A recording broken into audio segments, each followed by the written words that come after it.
vai falar essa aula de hoje, né, sobre as características, né, do campo magnético, né? E a gente vai falar das características do campo magnético gerado por cargas em movimento, né? Porque a gente não conhece a gente não consegue, a gente não observou a presença de monopolo magnético, né, em nenhum tipo de experimento, né? E como é que a gente consegue descrever as propriedades, né, de um campo vetorial?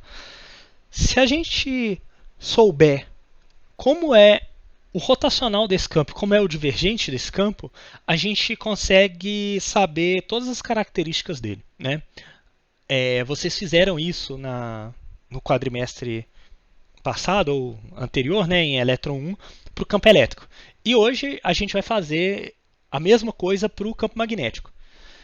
E uma das coisas que eu acho legal a gente ver é partir da equação empírica que a gente viu na aula passada, né, a lei de Biot-Savart, né, que tá, deixa eu, esse carinha aqui, né. Então, isso é uma lei empírica, né? Ele a princípio não me diz nada, é isso. Agora vamos ver como é que, né, a descrição do campo a partir do rotacional e do divergente dele, né? E nesse primeiro momento, tá, a gente está considerando correntes estacionárias. Então não tem acúmulo de cargas, né, em nenhum ponto do espaço. Logo, a gente tem que o divergente da densidade corrente que gera esse campo é nulo. Tá? Então a gente está fazendo essa consideração. Então vamos lá. Vamos considerar um ponto, né, do espaço que tem uma densidade corrente e eu vou calcular o campo elétrico, o campo magnético em um ponto qualquer do espaço, tá? Então aqui eu estou usando a nomenclatura do Griffiths, que o R' simboliza, ou do Jackson, né, que simboliza onde está a corrente e o sem linha simboliza onde eu estou calculando o campo magnético, tá? Então eu tenho isso aqui, tá? Então vamos tentar simplificar essa equação, né? E uma das coisas que a gente pode tentar simplificar é essa parte aqui vetorial, né? Que dá o 1 sobre r ao quadrado, né? Que é a direção, né? A distância, né? Que liga o ponto que eu estou calculando a densidade corrente com o ponto que eu estou calculando o campo magnético, né? Que eu tenho a corrente e o ponto que eu estou calculando o campo magnético, tá? Eu gosto de usar aqui esse exemplo só para a gente ter ideia de como que a gente vai simplificar essa parte do potencial, tá? A gente sabe que um potencial elétrico, né, é o divergente de um o campo elétrico é o divergente de um potencial, tá? Então, se eu tiver algo desse tipo aqui, ρ sobre 4πε0, esse vetor, né, que é o, vamos dizer, é o que eu estou calculando para o campo elétrico, né, a parte do campo elétrico, então eu tenho que, isso aqui vocês podem ver que é tipo uma carga pontual, né, em um ponto qualquer, calculado o campo elétrico em um ponto qualquer. E para essa carga, né, o divergente é o divergente desse carinha aqui, né? Então se aqui é 1 sobre r ao quadrado, aqui é 1 sobre r, né, o potencial.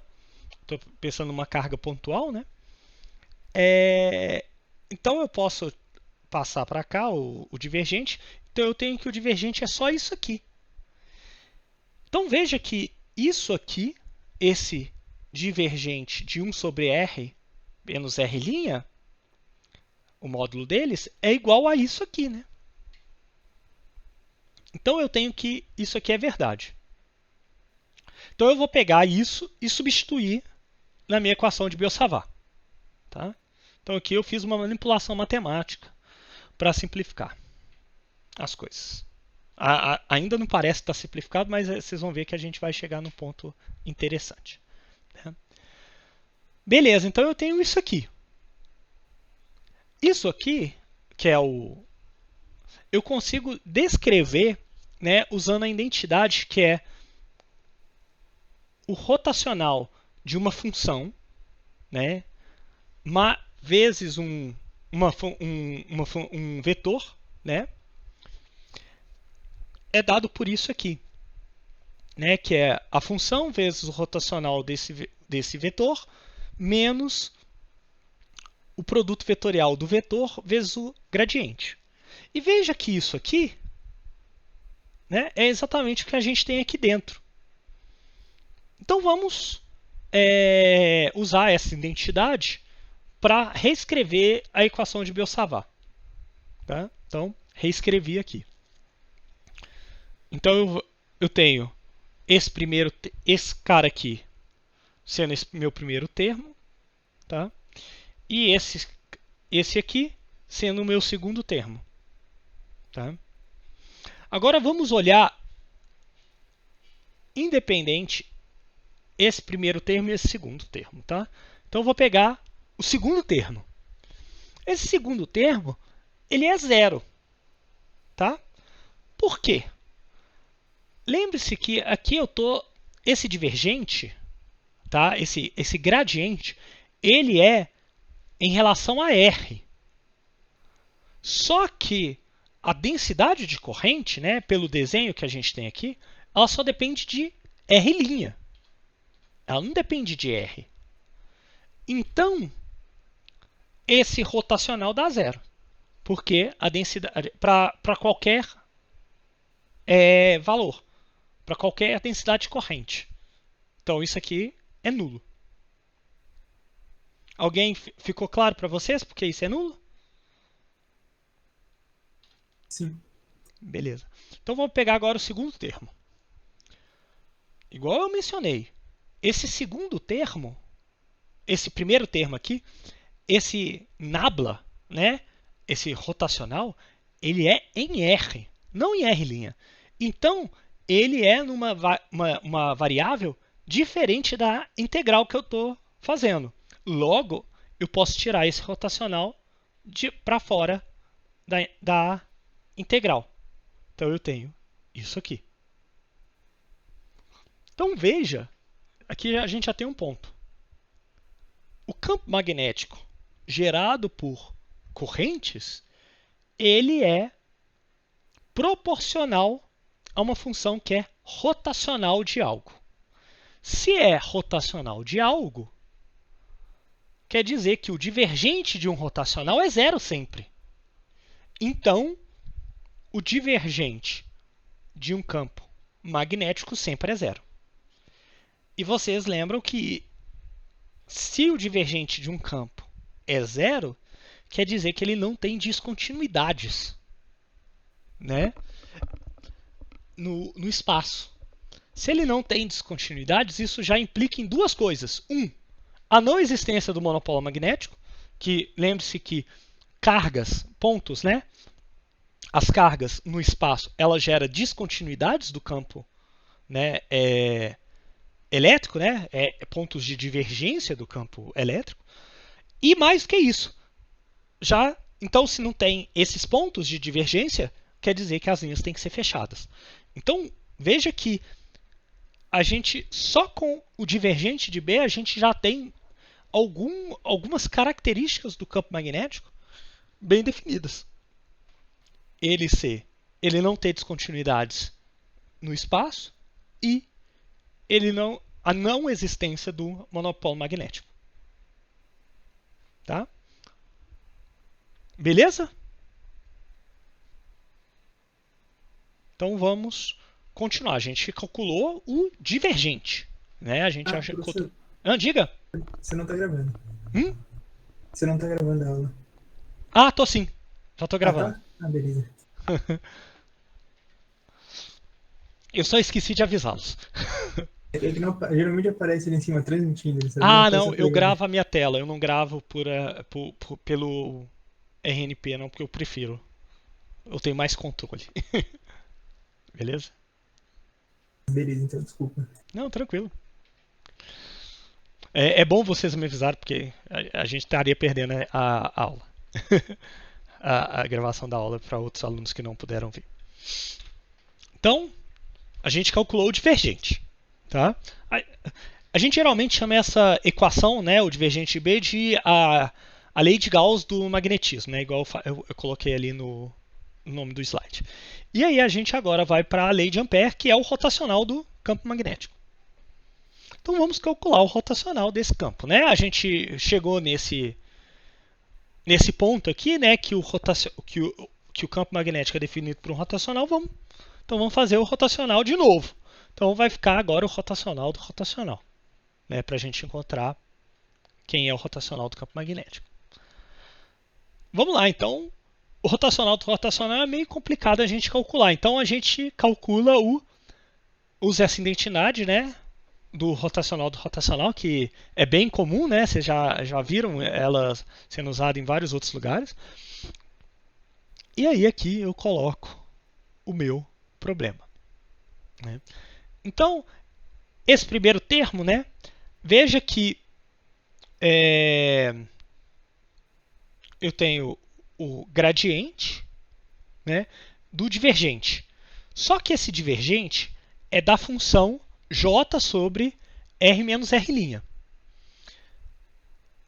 E esse nabla, ele é em relação a r, ainda continua sendo em relação a r. Logo, o que eu tenho é que eu posso pular o j aqui. Então, esse divergente, né, ele atua só nessa parte, a parte escalar. Então, ele vira o produto interno entre o j, a densidade corrente, e o gradiente desse cara aqui. Tá? Beleza. E o segundo termo, mesma coisa, né? O j sai, então o laplaciano aqui, ele atua só no 1 sobre r, né? na parte escalar desse sistema. Então vamos para o primeiro termo. Tá? O primeiro termo eu vou fazer uma consideração, né? Que é essa identidade aqui, que é bem fácil a gente ver. Que esse problema aqui, o gradiente, né, em R é igual ao menos gradiente em R', né? Porque a ordem é igual, né? E aí só sobra o sinal de menos aqui, né? Se a gente for olhar a imagem, deixa eu voltar lá, né? Eu só estou invertendo a direção, né, que eu estou calculando o gradiente. Tá? E por isso que aparece o menos ali. Tá? É por isso que aparece esse menos aqui. Eu estou invertendo esse sinal. Então eu tenho isso aqui, nesse meu problema. Se eu tenho isso aqui, eu posso usar a identidade novamente, aquela mesma identidade que a gente utilizou anteriormente. Então eu tenho que aquela que é o divergente, né, de uma função vezes um vetor. Tá? Então eu uso aqui veja que esse termo aqui, tá, é esse segundo termo aqui, tá, nessa equação. Então eu tenho menos o primeiro termo, né? Tem o sinal de menos aqui, o primeiro termo. E esse cara aqui é esse segundo termo. Tá? Aí eu vou fazer algumas outras considerações aqui. O primeiro é que eu posso escrever isso aqui, né, usando o teorema do divergente. Que o divergente de uma função calculada no seu volume é igual à função calculada numa superfície fechada que fecha esse volume. Só que eu estou considerando que essa derivada aqui é no espaço inteiro. Eu posso fazer... Eu quero algo muito genérico, então eu posso considerar essa integral no espaço inteiro. Então, eu vou calcular essa integral no volume, no espaço inteiro. Então, essa superfície está no infinito, né? Se essa superfície está no infinito, necessariamente, para eu ter um campo magnético finito, né? Eu tenho que ter o campo magnético nulo no infinito. Eu necessariamente tenho que ter que a densidade de corrente tem que ser nula no infinito. Logo, esse primeiro termo aqui é nulo. Beleza? Ficou claro aí o raciocínio, porque essa primeira parte é nula?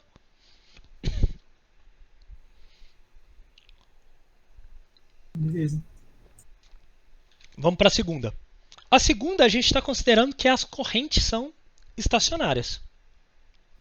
Logo, o divergente do J é nulo.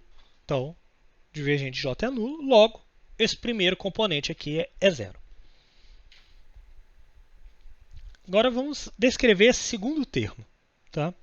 Esse segundo termo eu vou usar novamente a solução, né, de um potencial para explicar o que eu estou utilizando, né, para descrever esse problema. Eu tenho aqui o Laplaciano de 1 sobre R. Tá? Vamos pensar na equação aqui, né, do potencial, né, que vocês aprenderam é elétron 1. Então, se eu tiver uma carga pontual, né, eu tenho que esse Laplaciano de 1 sobre R, né, que é o potencial de uma carga pontual é proporcional a 1 sobre R, né, e a densidade de cargas, né, de uma carga pontual é o delta, né? Então, de R menos R'. Né?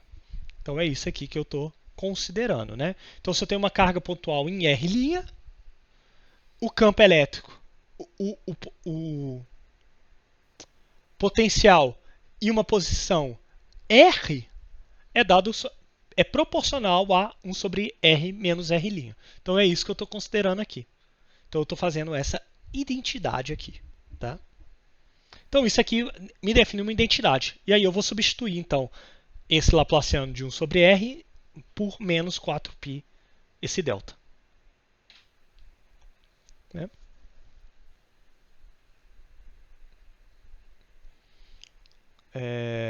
Então, eu tenho isso aqui. Né? Agora, então veja que eu tenho, né, o 4π aqui vai cortar, e aqui eu tenho a densidade de corrente vezes um delta. Né? E veja que é um delta vetorial. Então, aqui, né? Mas esse delta é exatamente só tirar a função, né? Tirar a integral e escrever o j como um j de r. Logo, eu tenho essa função aqui, essa equação. E veja que é exatamente a equação, né, que a gente conhece como lei de Ampère. Tá? Qual que é a importância? Então, aqui eu tenho o rotacional de B. Né? E veja que esse cálculo, a gente sai de um campo magnético empírico, da lei de Biot-Savart. Tá? Então essa conta é um pouco mais complicada, mas essa conta eu gosto de mostrar ela aqui para vocês, né, que vocês já têm bagagem matemática suficiente para entender todos os passos, para mostrar que o que parece que é algo muito distante, que é a lei de Ampère, a lei de Gauss do magnetismo, para a lei de Biot-Savart, elas são a mesma coisa, né? Elas definem a mesma coisa, né? Então, a gente tem isso aqui. Tá?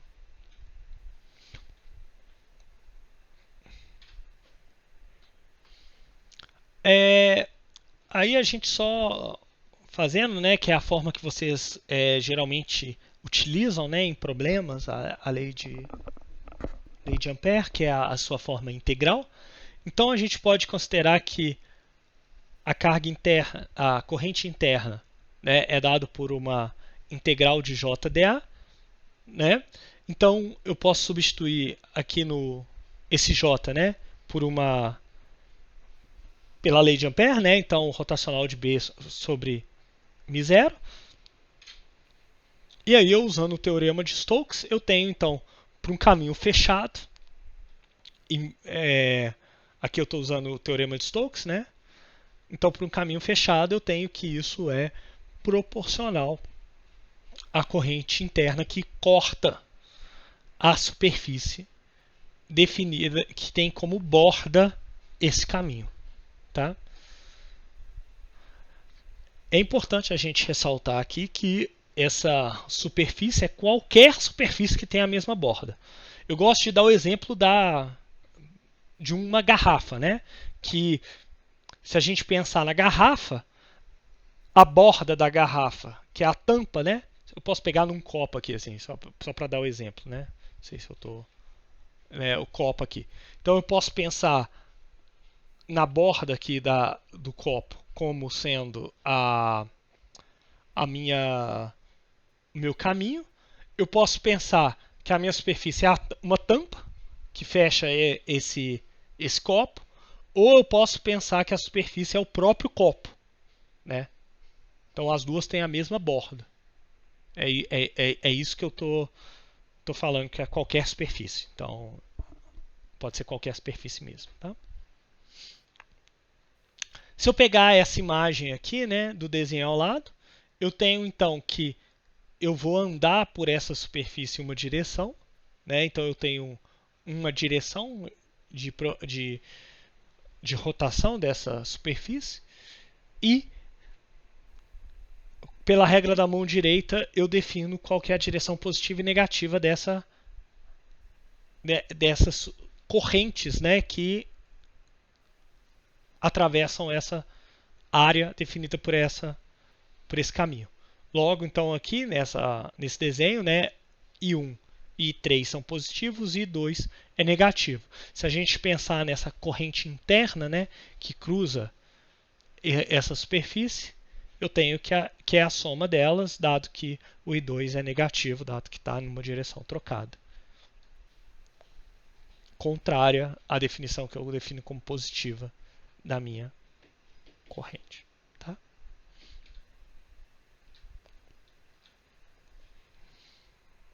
Alguma dúvida aqui pela lei de Ampère? Essa aí vocês já viram, e outra é mais tranquila, né? O rotacional que geralmente a gente não vê nas matérias anteriores. Tá? Então a gente definiu o campo magnético, desculpa, como se fosse as equações, né, do divergente e do rotacional, o que define completamente o campo. Tá? Então vamos pensar agora, né, no problema que a gente tem que a gente quer definir um potencial para esse campo magnético de maneira semelhante ao que a gente definiu para o campo elétrico. Tá? Então, primeira coisa que a gente pensa vou definir um potencial escalar. Né? Então, é uma função escalar, né? Que o gradiente dela vai me dar o meu campo. Porém, para eu ter esse formato, né, divergente de um potencial escalar, eu necessariamente tenho que ter que o rotacional de B é zero. Mas isso não é verdade, dada a lei de Ampère. Porém, eu vou tentar visualizar, né, tentar descrever um potencial não a partir da função do rotacional, que é a lei de Ampère, mas a lei de Gauss, que eu sei que o divergente B é sempre nulo. Para eu ter algo que o rotacional é sempre nulo, eu tenho que isso é verdade. Né? Então, se eu conseguir descrever o rotacional de uma função A qualquer, de um vetor A qualquer, eu tenho que, se eu souber esse A, eu necessariamente sei o meu campo magnético, e é isso exatamente que a gente viu. E a gente viu já anteriormente que o campo magnético é algo que é definido como rotacional de A. A gente já encontrou isso, né? E aí aqui, né, que a gente viu lá quando a gente estava descrevendo, né, essa equação aqui. Então, se eu tirar esse rotacional aqui para fora, né, colocar essa minha constante para dentro, eu posso definir esse vetor A, né, que é dado por isso aqui, né, que é a minha parte, mais algo que é uma constante no que independente se variar ou não, né, vai dar nulo, que é uma função divergente, né, porque o rotacional de um divergente é nulo sempre, né? Então eu tenho que isso aqui é o que a gente conhece como potencial vetor, tá?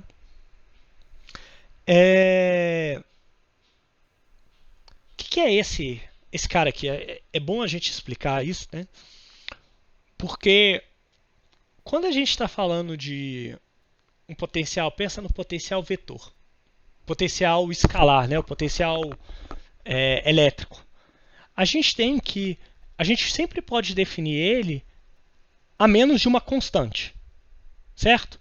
Porque a gente sempre está olhando a partir de a diferença, né, de potencial entre dois pontos. A gente geralmente considera que o potencial é nulo no infinito, né? Mas isso é uma convenção. Eu poderia considerar que é outra coisa, né? Mas a gente geralmente está olhando diferenças de potenciais, né? Então a gente sempre está olhando o problema a menos de uma constante. No caso do potencial vetor, a gente tem algo semelhante, mas não é uma constante, e sim uma função, que é um divergente, né, de uma função escalar. Tá? Então a gente pode mudar esse escalar φ aqui que eu defini para qualquer coisa. Para qualquer coisa. Que eu vou ter ainda o mesmo um potencial vetor análogo, né, dado que o meu campo magnético vai ser o mesmo. Porque eu vou ter que calcular o rotacional e aí essa parte aqui vai sumir. É a mesma coisa, né, do campo elétrico, né? Eu tenho potencial elétrico, eu calculo o campo elétrico a partir de uma derivada, né, de um gradiente. Logo, qualquer coisa que eu ponha escalar a mais ali não vai mudar nada. Aqui é o divergente, tá? Essa transformação de tirar o A, né, eu posso ter ou A ou A mais o divergente de uma função escalar. Isso é uma transformação de calibre, né, ou Gauss, se você estiver usando o livro em inglês, né?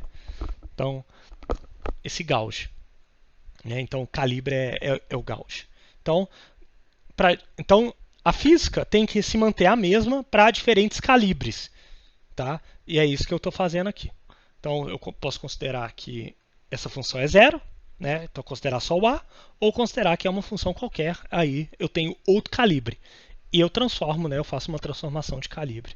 Então, por que eu estou enfatizando tanto esse calibre? Tá? Esse carinha aí é o que dá o pepino que as leis de Newton não são compatíveis com o eletromagnetismo.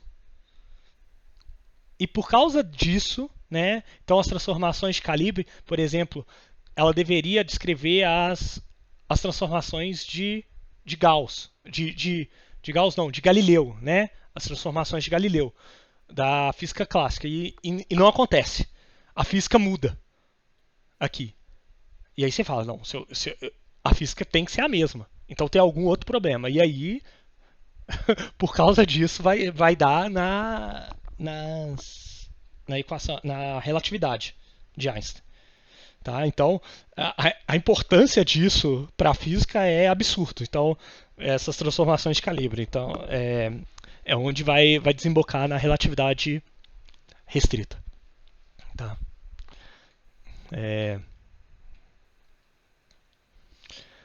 Então, vamos lá. é, eu, vou eu vou usar o calibre que a gente chama de calibre de Coulomb, que é considerar que esse cara é zero, tá? A gente vai é uma consideração bastante razoável, tá? É um dos calibres mais utilizados, tá? Tem outros calibres, calibre de Lorentz, tal, que envolve outras coisas. Mas aqui, nesse momento, a gente vai usar o calibre de Coulomb, que é essa função aqui, φ é igual a zero. Logo, o divergente dela também é nulo, tá? Então vamos ver aqui uma coisa, né, que é o rotacional do rotacional, usando a lei de Ampère, né? Então eu peguei lá a equação de Ampère, eu defini o meu potencial vetor sendo rotacional do campo magnético, logo eu tenho que isso aqui é verdade. Vou utilizar a identidade padrão lá que vocês já viram, né? E aí eu vou usar o meu problema lá, né? Ó. Então eu vou usar um calibre, né, convencional aqui. Então, ó, eu estou considerando que o divergente é nulo, né, o calibre de Coulomb. Então, isso implica que o divergente de A é nulo, tá? Deixa eu mostrar aqui, o divergente de A é nulo, tá? Dado que isso aqui, ó, a gente consegue mostrar que isso aqui é nulo, tá? Por causa que o divergente de J é nulo. Tá? Então isso aqui, tá, é nulo. Então a gente chega na equação de Poisson, que vocês viram lá, né, a mesma equação para o eletromagnetismo, para o potencial escalar. Só que aqui a gente tem que é proporcional, o potencial elétrico é proporcional à densidade de cargas, e aqui esse potencial vetor é proporcional à densidade de correntes, né? E a solução respeita isso aqui.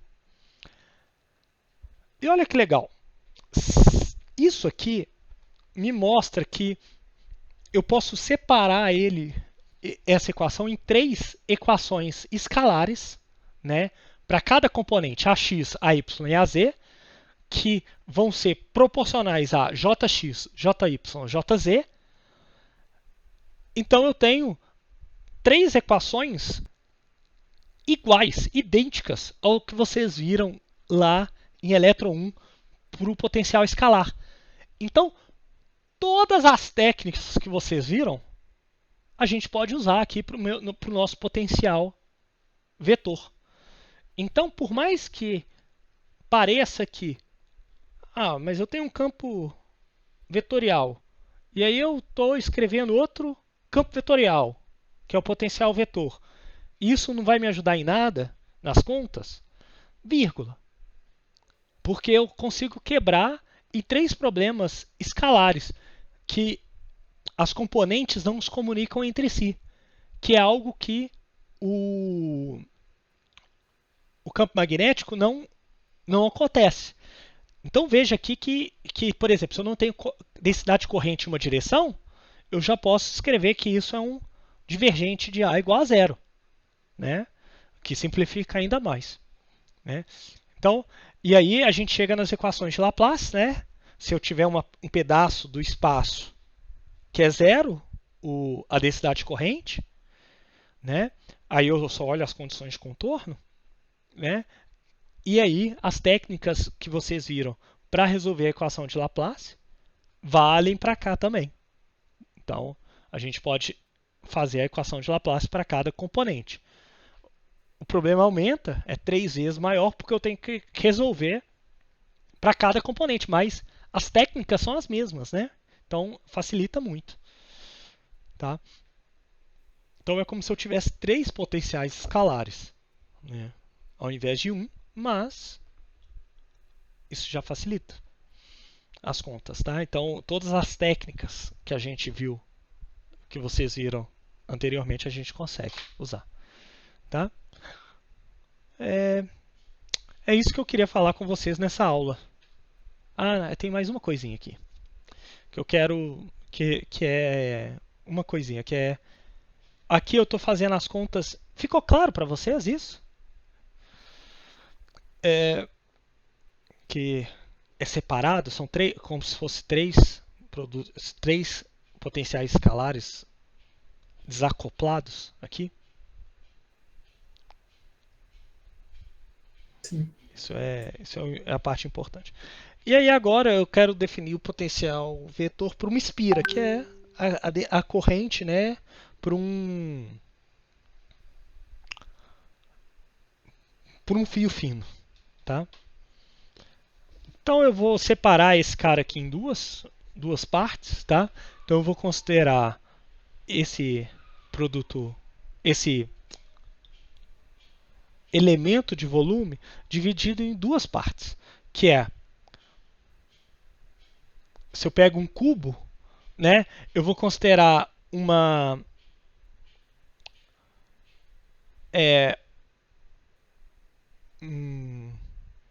caminho fechado que vai me definir quatro lados, tá? Vai me definir os lados e uma altura dA, né, que vai me dar o tampo desse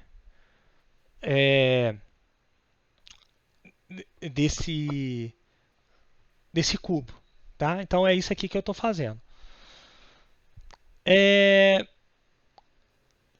Se eu considerar, né, um infinitesimal aqui